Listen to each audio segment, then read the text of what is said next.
Oke, aku recording. Oke, teman-teman, thank you banget yang udah join hari ini. Aku sama dua speaker teman-teman kita, Mas Fadli sama Mas Kevin. Nah, nanti mungkin pamungkasnya akan disampaikan Mas Kevin karena akan membahas SOP secara mendetail. Sebenarnya bukan SOP sih, lebih ke apa yang harus bisa kita lakukan di pertemuan 31. Oke, aku mau tes tes tes ini dulu. Tes apa itu namanya? Tes pemahaman dulu sebelum aku mulai. Guys, kelas project yuk bareng-bareng ya, siapkan diketikan ya. Kelas project itu selesai pada pertemuan keberapa? 31. 31. Ya, bener. Project kelas itu pertemuan ke-31. Kenapa? Karena 32 kita udah nggak ubiak-ubiak project lagi.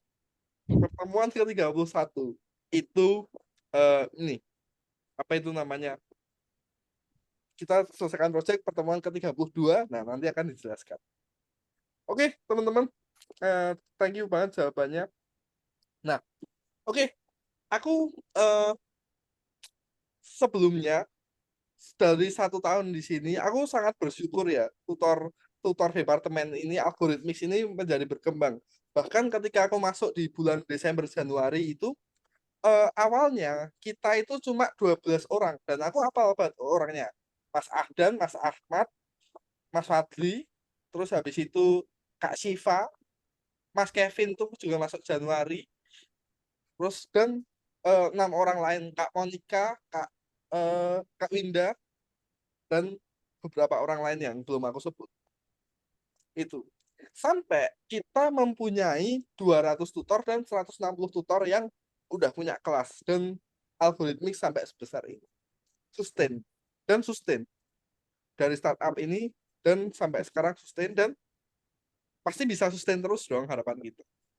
Nah, dan ini semua teman-teman benar-benar dicapai karena apa? Karena kerja keras, karena tutor departemen itu melakukan yang terbaik, pengajaran yang terbaik, semua departemen itu melakukan yang terbaik.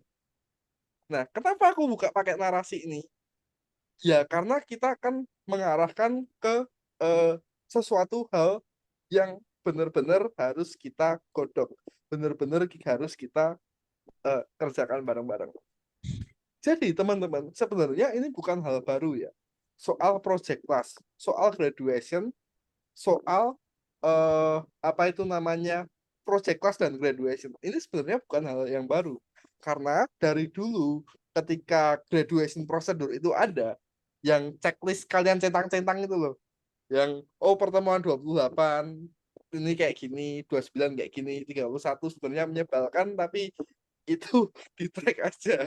Nah, itu sebenarnya udah ada dari dulu, bukan hal yang baru. Tapi kenapa kita ulang-ulang terus? Karena eh, supaya sustain dan apa itu namanya anak-anak itu bisa terus belajar di algoritmix. Nah, kita harus melakukan serangkaian. Oke, aku share screen ya. Nah, ini sebenarnya ini bukan hal yang baru dong. Orang ini udah dibikin dari dulu ya. Nah, oke.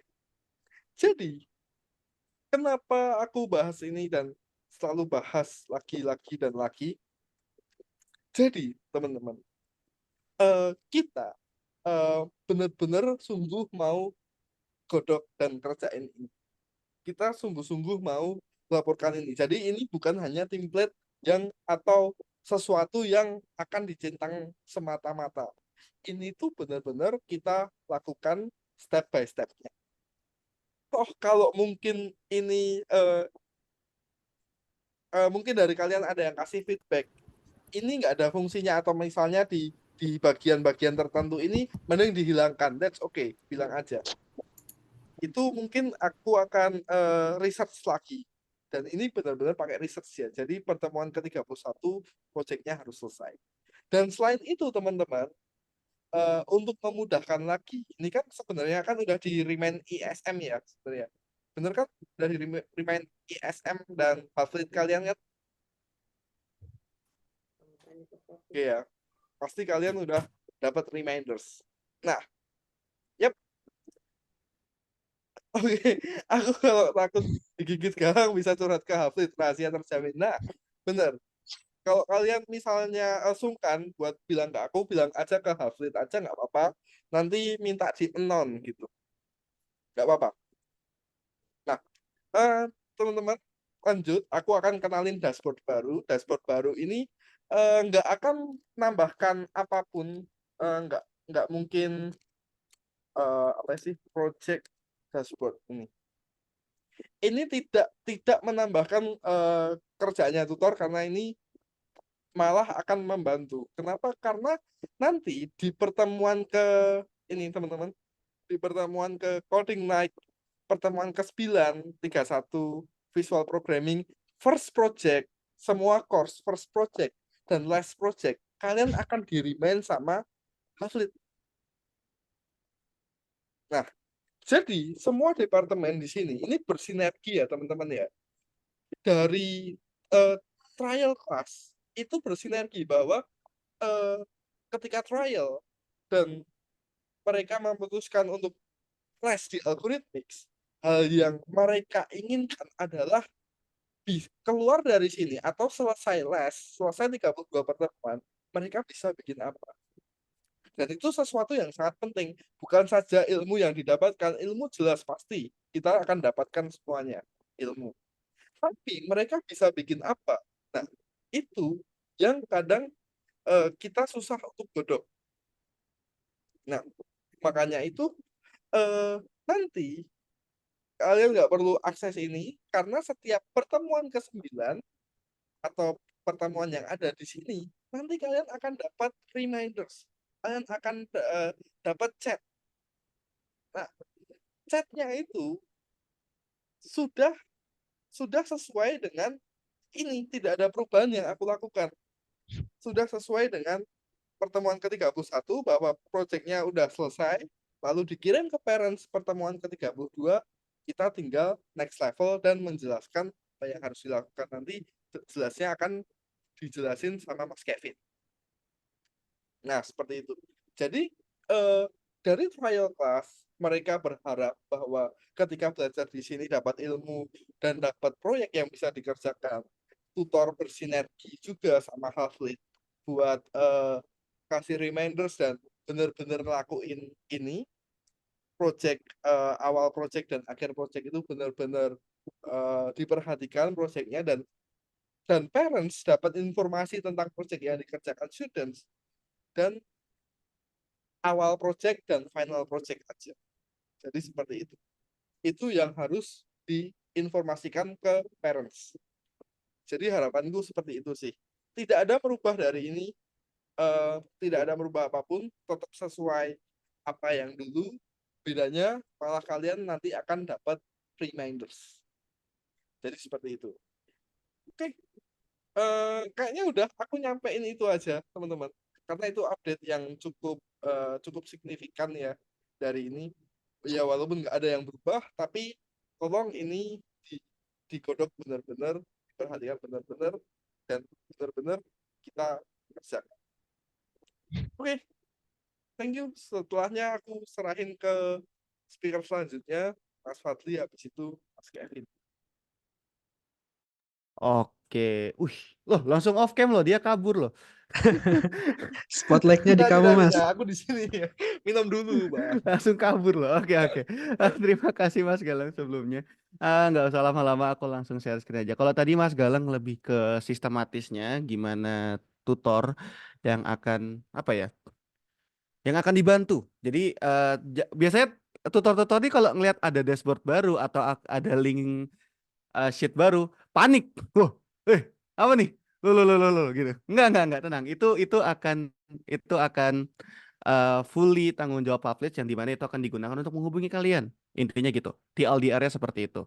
Nah, sekarang ini adalah kalimat legend yang mungkin sering dibaca oleh beberapa tutor. Aku kemarin sempat lihat ada satu tutor yang lomba dan anaknya di-push terus untuk ikut padahal anaknya malas. Nah, biasanya kayak gini nih, aku juga sering dapat yang kayak gini, yaitu, "Kak, anakku kok karyanya gini doang ya?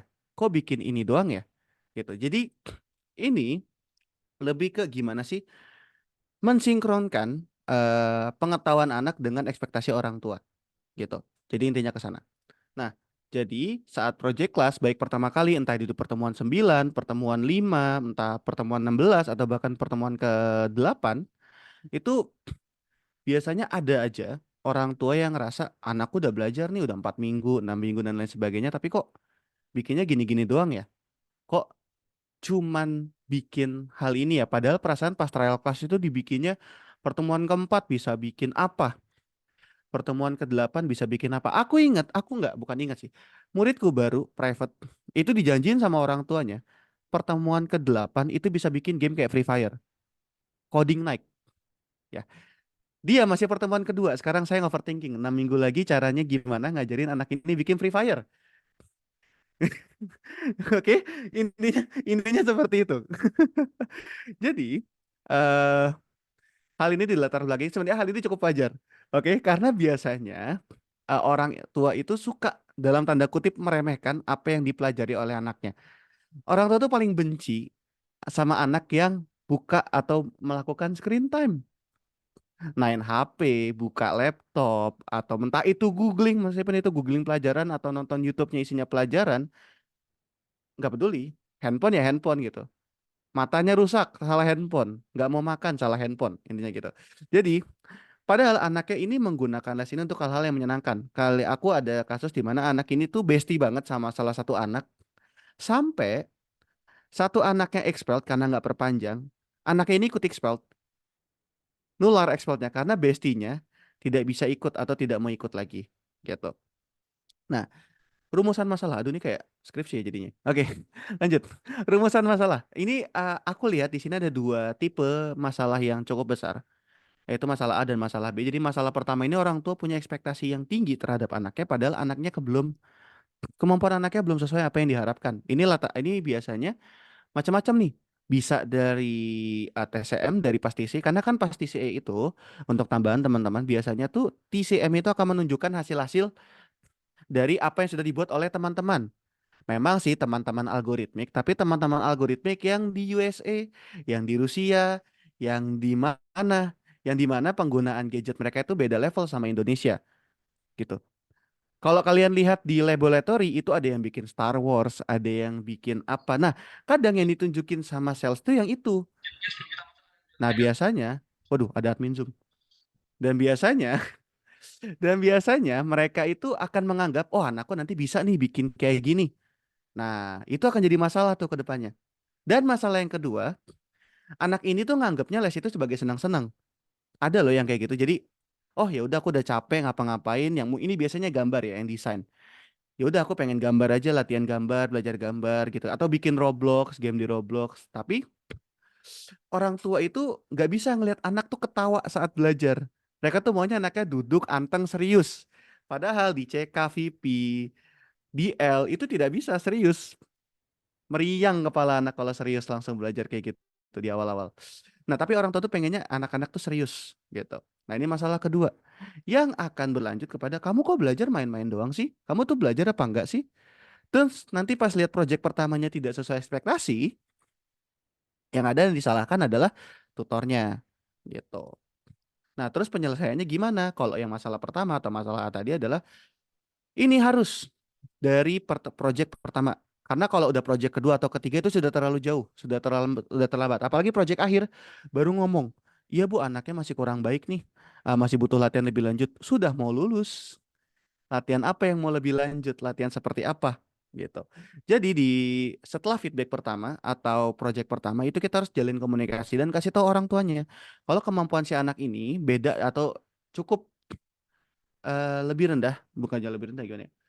Cukup challenging dibandingkan teman-temannya yang lain dan butuh latihan lebih lanjut. Nah, quotes-nya di sini. Latihan. Aku udah bilang berkali-kali mau serajin apapun masuk tiap minggu, tapi kalau belajarnya hanya 1 jam dalam waktu seminggu atau 90 menit dalam waktu 1 minggu itu nggak akan masuk. Entah itu Python, entah itu virtual programming, entah itu CK, harus latihan. Entah itu bikin project sendiri atau mungkin lihat-lihat forum, harus latihan. Nah, kadang orang tua nih nggak mau, maunya ya udah latihan 1 minggu aja. Tapi siapa tahu kalau kita kasih tahu, orang tuanya memotivasi dan akhirnya, oke, kamu boleh deh kasih screen time tambahan untuk latihan bikin ini. Gitu. Dan untuk nomor 2, ini aku sering lakuin ini karena di kelasku itu aku pakai sistem. Kalau kelasnya lebih cepat, kita akan main Gartic. Kita akan selalu main Gartic kalau misalkan anak-anak ini selesainya lebih cepat. Dan berhasil. Banyak anak-anak yang jadinya, kan ada tuh yang delay, yang lama banget ngerjainnya. Tapi karena di Gartic mereka jadi komunikasi. Ini jawabannya kayak gini. Yang nomor 2, nomor 3, nomor 4. Jadi mereka berkomunikasi bareng-bareng untuk satu tujuan, yaitu main game. Meskipun tujuannya kurang baik kayak main game, tetapi aku lebih appreciate orang-orang yang rela atau mau berkomunikasi dengan orang lain asalkan tujuan mereka tercapai. Dan tujuannya selama tujuannya baik ya. Jadi aku jelasin ke orang tua bahwa yang dilakukan dalam kelas itu bukan cuma bermain, tapi sistem pengajaran algoritma memang fun dan didesain untuk memberikan motivasi agar anak lebih semangat belajar gitu. Atau kalau misal kamu dicontohin, ya udah nih orang tua protes, besoknya bikin serius banget. Terus biarin orang tua sendiri itu yang merasakan bedanya atmosfer saat anaknya belajar fun dan saat anaknya belajar serius. Pasti akan beda banget, orang tuanya kaget gitu. Terus kalau memang anaknya malas gimana? Nah, ini ada nih kasus di mana kitanya sudah berusaha, orang tuanya sudah nge-push, tapi anaknya, aku mau bikin animasi aja Kak. Aku pengen bikin cerita aja Kak. Itu sudah pertemuan ke-31, anaknya belum bisa bikin animasi. Nah, itu ada tuh kasus kayak gitu. Kenapa? Karena memang apa ya? Kalau di itu tuh memang bukan malas sih. Memang salah jurusan kalau aku bilangnya kayak gitu. Nah, tetapi kalau teman-teman itu harus lihat dulu nih. Cari tahu dulu alasannya kenapa. Apakah males, ataukah salah kelas, atau sudah lelah, atau jam yang nggak sesuai. Salah kelas di sini bisa berarti mungkin salah jurusan, atau ini biasanya ke siswa perempuan. Tidak ada teman perempuan lain. Nah, ini biasanya sobat-sobat merger nih. Jadi pas di merger itu 10 anak memang, tapi dia cewek sendiri. Nah, ini susah. Pasti anak yang ceweknya ini akan terintimidasi, nggak mau on cam, nggak mau on mic, nggak mau interaksi, akhirnya apa? Males. Gitu. Jadi teman-teman bisa cari tahu dulu alasannya. Dan kalau udah ketemu, baru komunikasikan sama orang tuanya tentang masalahnya dan cari solusinya bareng-bareng. Misalkan, kalau misalkan salah kelas, tutor mungkin bisa carikan kelas yang adalah perempuannya kayak tadi atau yang cocok, yang kira-kiranya cocok dan diarahkan untuk pindah kelas nggak apa-apa seharusnya. Jadi kita bilang ke orang tua tuh bukan kita ngusir, tapi demi menambah motivasi belajar si anak itu. Atau kalau udah lelah, ini biasanya kalau hari Senin malam anak itu udah upacara, terus ada yang pulang sore, itu kalau jam 6 kelasnya itu pasti udah capek. Nah, itu mungkin diarahkan untuk pindah hari. Atau jamnya nggak sesuai. Ini adalah salah satu alasan kenapa banyak tutor yang telat. Student yang telat. Ini biasanya di hari Sabtu atau hari Minggu. Jamnya ini nggak sesuai. Biasanya jamnya orang tuanya jalan-jalan. Atau bahkan jamnya anaknya lagi screen time dipakai untuk les. Hasilnya apa? Anaknya pasti ngambek. Orang waktunya main kok biasanya. Kenapa sih pakai les segala? Orang tua nganggapnya ya udah sama-sama main laptop kok. Sama-sama screen time. Nggak peduli. Tetapi anak menganggapnya beda. Nah, itu harus dijelaskan juga ke orang tua. Intinya kita bikin eh apa ya? Kita bisa lampirkan hasil-hasil yang dibuat oleh teman-teman sebelumnya atau di project pertama dan dilihatkan ke orang tua. Mungkin bisa dikasih perbandingan sama yang bagus. Gitu. Kesimpulan. Aduh, udah kesimpulan cepat banget. Ya, cepat. Jadi, komunikasi itu adalah who say what to who about what with what effect. Jadi kita harus mengatakan alasan dari proyeknya yang kurang baik ke orang tua tentang struggle anaknya untuk mencapai sinkronisasi dari ekspektasi orang tua tersebut. Udah, itu aja dari aku. Terima kasih dan telah mendengarkan dan memberikan saran kepada saya. Terima kasih dan dilanjut ke Mas Kevin. Silakan. Oke, lanjut Mantap aja nih, Mas. banget. Keren ya. Apa itu namanya? Bahas detail ya dari permasalahan, how to solve, dan beneran itu yang terjadi di lapangan, guys. Beneran. Dan itu mungkin kalian butuhkan banget buat mengkomunikasikan project ke parents. Karena ini aku tadi kalau berbicara teknis gitu tanpa disampaikan keadaan lapangan oleh Mas Fadli, iya namanya bullshit aku tadi. Dan itu benar. Jadi gitu. Oke, silahkan langsung dilanjutkan Mas Kevin. Oke, terima kasih atas waktunya Mas Galang dan teman-teman semua di sini.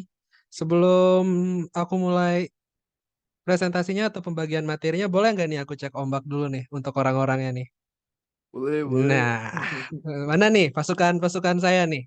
Boleh ketik satu apabila kalian hadir, ketik satu. Ayo spam satu sebanyak-banyaknya. Oke, ayo dong. Ayo. Ada Fadli, ada Aris, ada ada Miss Hikmah, ada Kak Doni, ada banyak banget nih. Ada Kayis, ada Eloy, oke, ada Seribu, ada Peter, ada wih banyak banget. Oke, di sini siapa cita-citanya menjadi tutor dan muridnya rajin semua teman-teman? Wih, ada Kak Fadli, wih ramenya, wih. Sayangnya itu hanya mimpi di angan-angan ya teman-teman. Makanya kita membahas di materi ini nih. Kalau bisa sih syukur banget ya. Oke deh. Karena semua cita-citanya sama, aku akan mulai aja presentasi untuk melengkapi sedikit tentang materinya Kak Fadli tadi. Oke, mohon ditunggu sebentar ya. Ini pakai Canva aja nih teman-teman. Oke, udah kelihatan gak nih teman-teman?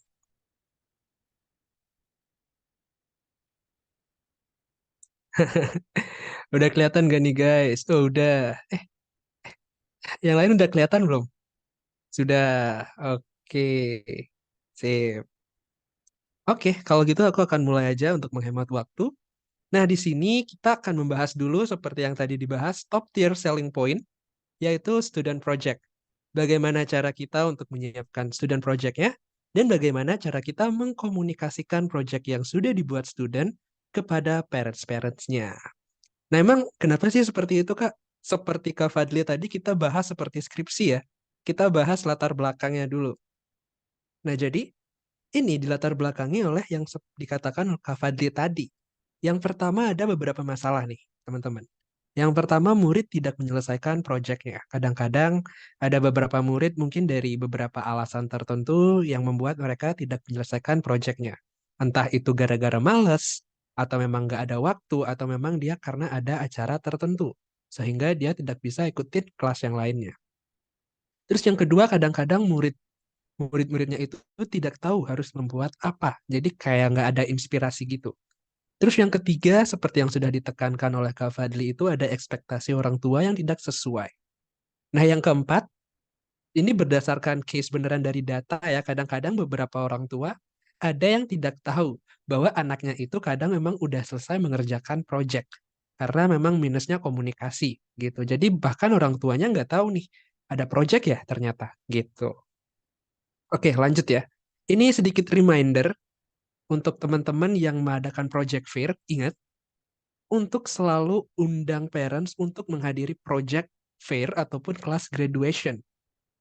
Walaupun itu di pertemuan 16 kalau ada project fair ataupun di pertemuan ke-32. Kenapa demikian? Karena parents ini akan lebih senang apabila melihat hasil yang visible dari les anaknya. Ada outputnya. Misalkan project A, oh jadi ini nih output dari anak aku. Bagus juga nih perkembangannya gitu. Daripada kita hanya memberikan feedback yang berupa teks gitu. Akan jauh lebih berpengaruh kalau kita mengajak langsung parents-nya untuk melihat projectnya dan menyaksikan perkembangan anak-anaknya di sana. Oke, mungkin sekarang kita akan bahas what should we do. Dari kendala-kendala di sana, apa yang harus kita lakukan sebaiknya. Jadi dari kendala dari sisi murid dulu nih. Di pertemuan ke-31, ini kita kan sudah harus menyelesaikan beberapa proyeknya nih teman-teman. Nah, jadi yang pertama, pastikan kelarin dulu proyeknya. Nah, dari teman-teman ini di awal-awal itu kenalin dulu nih potensi dan kemampuan murid dari jauh hari. Dan perkirakan contoh proyek yang cocok buat dia. Tujuannya buat apa? Buat nanti kalau dia memang stuck banget, kita bisa langsung bimbing dia untuk membuat sebuah proyek. Kemudian yang kedua, kita bisa arahkan murid untuk membuat proyek. Namun jangan batasi kreativitasnya. Ini hanya untuk special case, seperti yang dikatakan Kak Fadli tadi. Mungkin ada para students yang malas, ada yang nggak tahu mau ngapain, memang yang nggak ketolongan banget, malesnya, pasifnya itu, gitu. Jadi kita arahkan aja. Kadang-kadang mereka hanya perlu diarahkan karena mereka tidak tahu harus ngapain, jadinya ujung-ujungnya mereka males, gitu. Nggak apa-apa nih, walaupun kayak kita agak bantu banget, tapi nggak apa-apa. Karena daripada dia nggak ada output sama sekali, gitu ya, teman-teman ya. Kemudian berikutnya ada berikan sebuah contoh ke murid bagaimana alur program yang ingin mereka buat. Ini kayak kita diskusi lah sama muridnya. Kayak kamu mau buat program apa gitu. Kalau dia cuma bilang kayak mau buat program A Kak gitu, tapi bingung. Ya kita kasih contohnya aja lah referensinya. Bisa lihat di mana? Kalau di visual programming itu banyak ada contoh project di Scratch MIT Edu itu ada banyak contohnya. Terus kalau Python Start, Python Pro itu mungkin bisa tanya-tanya ke aku aja untuk project-projectnya. Contohnya itu project menggunakan list, project untuk buat chatbot yang lebih kompleks. Terus kalau lain bisa chat kasir gitu. Kalau Python Pro mungkin bisa buat aplikasi translator, terus bisa buat aplikasi textbooks dan aplikasi lainnya gitu. Yang penting kita saling sharing dulu. Terus yang paling penting itu sebenarnya yang poin keempat, teman-teman. Sediakan waktu untuk memberi tips ke murid yang dirasa slow learner. Tapi ini waktunya di luar jam les. Kadang-kadang kalau ada yang memang belum selesai proyeknya, dan kamu tahu dia kayaknya nggak bakal bisa selesai di pertemuan ketiga dua, cobalah tawarin untuk catch up atau bantu dia di luar jam pelajaran. Percayalah teman-teman, dengan membantu seperti ini, parents-nya itu akan merasa bahwa anaknya itu sangat diperhatikan. Jadi nanti parents-nya semakin percaya ke kita dan meningkatkan change mereka untuk melanjutkan lesnya gitu. Jadi di sini kata kuncinya adalah kalau memang murid-muridnya itu memang dirasa tidak bisa menyelesaikan tepat waktu, kita coba sediakan waktu tambahan untuk membantu mereka gitu. Terus kita arahkan. Kemudian yang kedua, dari segi parents-nya, gimana cara kita mengundang parents, terus bagaimana kita meng-engage parents-nya gitu. Yang kedua, ini ajak parents untuk join gitu. Diajak-ajak lah sekali ke circle kalian waktu meeting graduation gitu.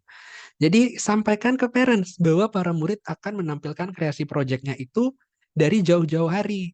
Jangan mendadak gitu. Walaupun banyak yang bilang kalau mendadak itu biasanya jadi gitu. Tapi kalau parents digituin enggak gitu juga gitu ya. Kalau teman-teman suka hangout mendadak, jangan dipraktekin nih ke ke parents-parentsnya. Jadi diumumin dari jauh-jauh hari dulu. Kadang-kadang ada yang baru Hamin 1, terus ada yang Hamin 2 gitu. Tapi pastikan nih dari Hamin 7 lah kita informasikan. Kemudian di kedua, parents bisa diskusi langsung terkait feedback konstruktif ke murid untuk memotivasinya. Jadi nanti kamu sampaikan ke parentsnya, kalau parentsnya join nanti bisa langsung setelah sesi graduation-nya, parents bisa diskusi langsung nih terkait gimana sih perkembangan anaknya gitu. Karena kadang dengan diskusi secara langsung ini parents lebih luas dia untuk tanya jawabnya dan bisa lebih tertarik karena dia langsung penasaran gitu dengan apa sih program selanjutnya. Nah, ini poin ketiga udah aku jelasin. Terus yang keempat, after class graduation, jangan lupa kita memberikan feedback yang menjelaskan kelebihan dari student dan project yang dibuat gitu. Tapi ini sebaiknya difokuskan ke parents-parents yang tidak hadir. Sebisa mungkin kita berikan penjelasan yang cukup detail tentang bagaimana perkembangan anaknya dan bagaimana project yang dibuatnya gitu ya. Oke, mungkin biar nggak terlalu lama, ini contoh feedbacknya gimana gitu. Aku jelasin secara cepat aja karena waktunya juga nggak terlalu banyak. Oke, jadi poin-poin pentingnya itu setidaknya di feedback teman-teman itu ada jelaskan bahwa student sudah berhasil menyelesaikan proyeknya dengan baik di paling awal gitu. Terus sisipkan link rekaman yang sudah kamu upload di YouTube ataupun Google Drive. Tapi preferable itu di YouTube. Terus yang ketiga, jelaskan perkembangan murid berdasarkan program yang dibuat. Contohnya, kita bisa jelaskan bahwa logic dari murid ini udah bagus, dia itu teliti, programnya detail, terus banyak fitur pada program yang lainnya. Kita bisa jelaskan apa sih kelebihan yang menonjol dari program mereka. Terus yang poin keempat, itu pelajaran yang selanjutnya dipelajari. Kita kasih sedikit bayangan nih, apa pelajaran yang selanjutnya akan dipelajari dan kenapa. Itu menyangkut ke poin yang kelima, alasan pelajaran tersebut akan lebih membantu murid berkembang. Aduh Kak, bosan nih terus baca poin-poin aja gitu. Kita lihat contohnya aja langsung ya. Ini contoh sederhana untuk undangan gitu. Jadi simpel aja, nggak usah terlalu banyak-banyak. Ini Haro Parents ini kayak yang H-1. Nah, ini 14.00 kita pada kelas graduation nanti akan menampilkan hasil project atau program yang telah ia buat sendiri. Gitu. Sejauh ini dia bisa ikuti project dengan materinya gitu. Ini kalau yang mau contoh feedbacknya bisa aku kirim nanti ya. Terus next ada contoh sederhana feedback. Ini bagian yang feedback. Jadi ini kita bisa pertama seperti biasa sampaikan makasih udah bergabung ke kelas anaknya. Terus kita sampaikan apa yang dia buat. Terus kita bilang aja ia bisa menerapkan hal-hal yang dipelajari. Nah inilah. Tapi ini nggak akan aku jelasin karena udah aku input di working materials di materi paling terakhir. Di lesson 32 udah aku inputin. Jadi teman-teman tinggal lihat aja mungkin untuk jadikan referensi atau yang di kopas juga nggak apa-apa. Dipergunakan sebaiknya aja. Gitu. Nah, intinya seperti yang dibilang tadi, Kak Fadli, saya setuju banget adalah komunikasi. Nih, bayangin aja kalian pacaran nggak ada komunikasi, gimana? Kunci di pacaran itu apa, teman-teman? Coba dong kasih bantu aku dulu dong di sini. Dan tadi nggak dapat nanya nih.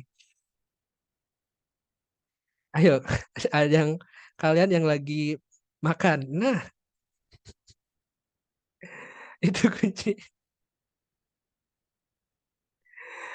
Yang lain masak makan sih. Nembak, oke. Saling ngabarin. Oke, ngobrolin hal-hal random. Oh, boleh. Setuju sih. Oke, nyata. Nyata. Nggak boleh dua dimensi berarti ya, Mas Fadli. Oke, nah kan rata-rata itu communication is key.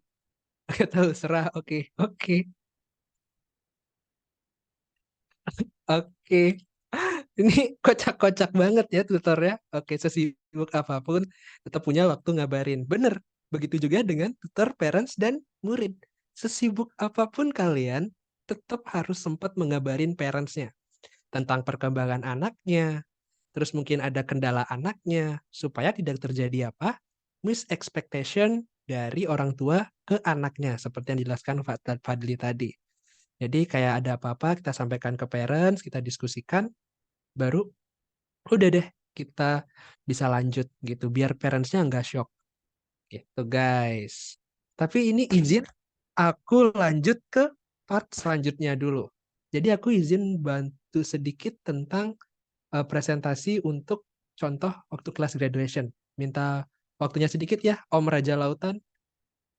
Oke, siap. Tunggu sebentar guys, kita ulang share screen dulu.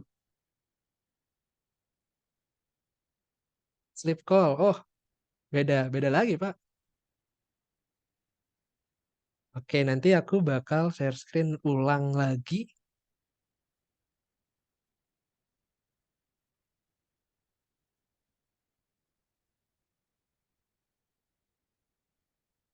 Oke, ini. Oh, makasih, Miss Hikmah. Saya itu kolaborasi gambarnya. Oke, sleep call sama parents enggak gitu juga konsepnya, Bang. Oke, lanjut ya. Jadi sekarang ini contoh kalau ada yang mau presentasinya boleh ini disampaikan ketika semua murid udah selesai presentasi. Jadi kita yang presentasi lagi, kita bilang congratulations teman-teman sebuah berhasil menyelesaikan semua kursusnya dan kita akan lanjut ke kelas selanjutnya. Ini mungkin nanti aku ganti jadi next project fair atau gimana ya kira-kira, Mas Galang? Ini bagus sih. Next Oke, project ya, next project fair ya. Karena ini ituin akan aja. berhubungan sama ngeliatin next project akan bikin apa ya. Iya benar. Ya, Oke. Next, pertama kita langsung sampaikan bahwa, nah kamu sudah siap untuk kelas selanjutnya. Jadi tergantung audiensnya nih ya teman-teman. Kalau sama anak-anak ya pastikan antusias lah ngobrolnya biar energi ke anak-anaknya sampai gitu. Kamu sudah siap untuk kelas selanjutnya gitu kan? Terus sini, ayo bagikan kesan dan pesanmu selama belajar. Nah, pada saat ini teman-teman minta yang lain itu untuk menyampaikan kesan dan pesannya gitu. Pesannya itu biasanya kalau untuk anak-anak PS itu aku ganti dengan kata-kata hari ini gitu. Kata-kata hari ini. Misalkan kayak kasih-kasih quotes gitu dari anak-anaknya. Biasanya itu membangunkan suasana aja. Terus kesannya ini anak-anak itu pasti jawabnya seru, menyenangkan gitu. Tujuannya apa? Tujuannya pada saat orang tuanya hadir, orang tuanya merasa, oh anak aku seru nih dan senang belajar berarti cocok nih gitu. Jadi kesannya pasti anak-anaknya jawab kayak gitu kan. Oke, setelah ini semuanya anak-anaknya bilang, kita lanjut lagi. Nah, kita tanyain lagi nih, tergantung waktu ya, disesuaikan aja. Kita tanya pelajaran tersulit dan pelajaran yang terseru. Gitu. Menurut mereka yang paling sulit itu yang mana sih? Dan yang terseru itu yang mana? Sekalian untuk mereview, mereka itu udah tahu materi sampai mana aja. Gitu. Ketika semua udah jawab, kita lanjut lagi. Nah, ini biasanya selling point aku waktu graduation, cocok banget. Mari kita ingat pelajaran pertama kita. Jadi teman-teman bisa ingetin lagi nih. Teman-teman masih ingat nggak pertama kali kita belajar di sini, kita belajar apa? Gitu. Mungkin kan jawabannya kalau Python itu print, terus kayak yang lain itu belajarnya algoritma gitu. Sekarang coba lihat sekarang, kita bahkan sudah bisa membuat proyek kita sendiri gitu. Ayo kita udah jauh banget nih berkembangnya gitu. Apalagi kalau kita tetap belajar, bayangkan apa yang akan bisa kita buat selanjutnya. Gitu intinya. Jadi untuk ajak mereka menostalgia dari awal les banget sampai sekarang. Gitu. Aman aja bro, Kak Maulida, Kak Siti, oke aman aja PPT-nya nanti aku share. Oke, nah ini terakhir kata-kata terakhir, kalian sudah jauh lebih hebat dari sebelumnya. Kayak kita sampaikan ke teman-teman, jangan lupa sebut namanya satu-satu. Untuk misalkan A, B, C, kalian sudah jauh lebih hebat dari sebelumnya gitu. Perkembangan kalian udah bagus banget gitu. Terus next, nah kita ajak yang terakhir nih, mari bersama melanjutkan ke kelas berikutnya. Gitu, kita udah ajak-ajak nih kelas berikutnya. Ayo teman-teman, kita lanjut bareng-bareng kalau grup supaya bisa bareng-bareng lagi, main Gertik bareng lagi, main Scribble bareng lagi, gitu. Terus yang terakhir baru masuk apa yang akan kita pelajari selanjutnya. Gitu. Baru teman-teman mulai jelasin sedikit project-projectnya apa aja. Gitu. Untuk yang ini bisa menyesuaikan ya. Kalau yang ini udah selesai di slide paling akhir, nanti teman-teman tinggal tampil-tampilin projectnya yang akan aku kasih menyusul nanti. Sekalian sama G Drive untuk PowerPoint ini, teman-teman. Gitu. Jadi to sum it up, ini sebenarnya cuma untuk biar lebih ke engage aja kelas graduation-nya. Kita buatin presentasi biar ada visualnya aja. Jadi intinya untuk membangun komunikasi lah, kayak ngobrol-ngobrol aja lah sama muridnya di graduation. Gitu sih. Untuk detailnya mungkin aku jelaskan nanti lagi buatin video. Oke, sekian dari saya. Terima kasih banyak atas perhatiannya. Aduh, lupa play lagu closing lagi. Nggak apa-apa ya, teman-teman. Oke, jadi itu aja. Saya kembalikan ke Kak Galang. Silahkan Kak Galang. Oke, mantep banget. Aku jujur baru kali ini lihat PPT-nya, sebelumnya belum di share Mas Kevin, dan itu good banget. Aku penasaran malah bikinnya pakai apa, Mas? Buatnya, apakah saya harus ada yang menjawab di sini? Nah, ini kita buatnya pakai Canva. Wah, keren banget bisa gitu ya kan, Fanya? Baru tahu aku. Oke, sebenarnya bener yang itu yang tak tunggu-tunggu dari tadi. Jadi eh, kita itu di lead itu saling bagi tugas ya, teman-teman ya. Jadi antara eh, cari rumusan masalah, kita cari solusi, habis itu kita kasih solusi terbaik buat menyelesaikan. Nah, itu. Nah, dan bener, bener banget yang disampaikan Mas Kevin tadi, itu sebenarnya apa? Bukan hal yang baru, teman-teman. Visualisasi itu adalah memperindah, mempercantik lagi, memper eh, memperbarui, bukan memperbarui, menambahkan value buat yang sudah ada. Kalau kalian perhatikan di pertemuan 32, tunjukkan roadmap untuk kursus lanjutan apa saja yang dipelajari di next course. Kadang kita bingung sama ini. Kita klik ya ada semua contohnya sih ya. Dari PS1, PS2 semuanya sudah ada contohnya di sini. Tapi ya berupa gini aja, teman-teman. Nggak ada hal yang menarik yang bisa kita sampaikan. Dengan adanya PPT tadi dari Mas Kevin, itu bakal menendang banget buat kita nyampein next project itu akan bikin apa. Bukan hal yang baru, tetapi adding value, nambah value, dan apa selain itu juga jadi eh, jadi hal yang bagus tadi buat disampaikan ke anak-anak. Kalau nggak bisa ngajar, training lagi lah. Ayolah, bisa lah training lagi lah. Betul. Ayo, open lah aku lah. Kalau nggak bisa ngajar di course spesifik, training lagi. Saya dari VP mau ke Roblox muntah darah. Training lagi lah, PS, PP, sikat lah. Yuk, bisa lah PSPP yuk. Nah, jadi gitu ya teman-teman ya. Itu bagus banget. Nanti aku setelah training ini aku juga akan minta Udin bikin video nanti. Terus, oke, jadi semua itu udah disampaikan ya tadi bener-bener ya dari panduan SOP kita secara sistematis apa yang harus kita lakukan di pertemuan 29, 30, 31, 32 tadi dan masalah yang kita hadapi dan bagaimana penyelesaiannya, bagaimana menjawab ekspektasi parents tadi dengan saran-saran dari Mas Fadli dan terakhir adalah ditutup Mas Kevin dengan PPT yang ditampilkan tadi bisa ditampilkan di pertemuan ke-32. Nah, syaratnya apa? Pertemuan ke-31 harus clear, proyeknya harus selesai dulu di pertemuan 31. Supaya apa? 32 kalian udah nggak berhubungan sama proyek, bisa seneng-seneng, bisa tanya kesan-kesan. Mungkin itu saat terakhir kalian buat ketemu murid.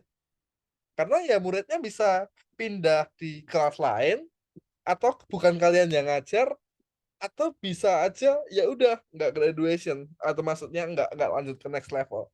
Nah, itu juga jadikan momen itu jadi berharga dengan foto bareng dan apa itu namanya kasih show project ke depannya, tampilin PPT-nya gitu aja sih.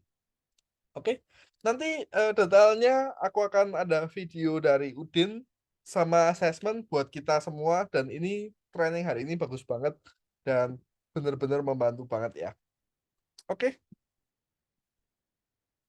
Kadang jawabannya bikin terharu dulu, kadang bikin ngakak. Nah, bener nih, ini tak buka dulu nih, biar nggak hilang. Oke, gitu aja teman-teman. So, overall, ada yang mau ditanyain dulu nggak?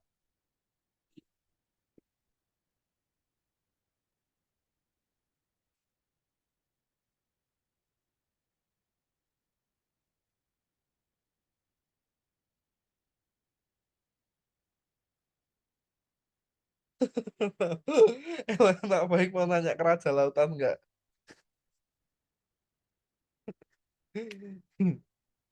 Oke, kalau nggak ada yang ditanyain, ya udah gitu teman-teman. Thank you banget yang udah join hari ini dan kita pas ya selesai jam 10 dan mungkin besok minggu depan akan podcast kalau jadi tapi pasti jadi akan ada training spesial self assessment sorry akan ada training spesial tentang student behavior yang disampaikan sama bener-bener guru guru dari sekolah negeri, dosen, dan guru yang udah berpengalaman belasan tahun. Nah, jadi rugi banget kalau besok nggak datang karena kalian akan dikasih tahu tipe-tipe anak, psikologi anak, dan gimana cara handle-nya. Sama speaker-speaker, 3 speaker yang luar biasa, kalian bisa cek nanti di formnya. Oke, thank you semuanya yang udah hadir dan ngobrolnya di ruang profession aja lah. Oke, thank you yang sudah hadir. See you next week guys and bye-bye, semangat terus.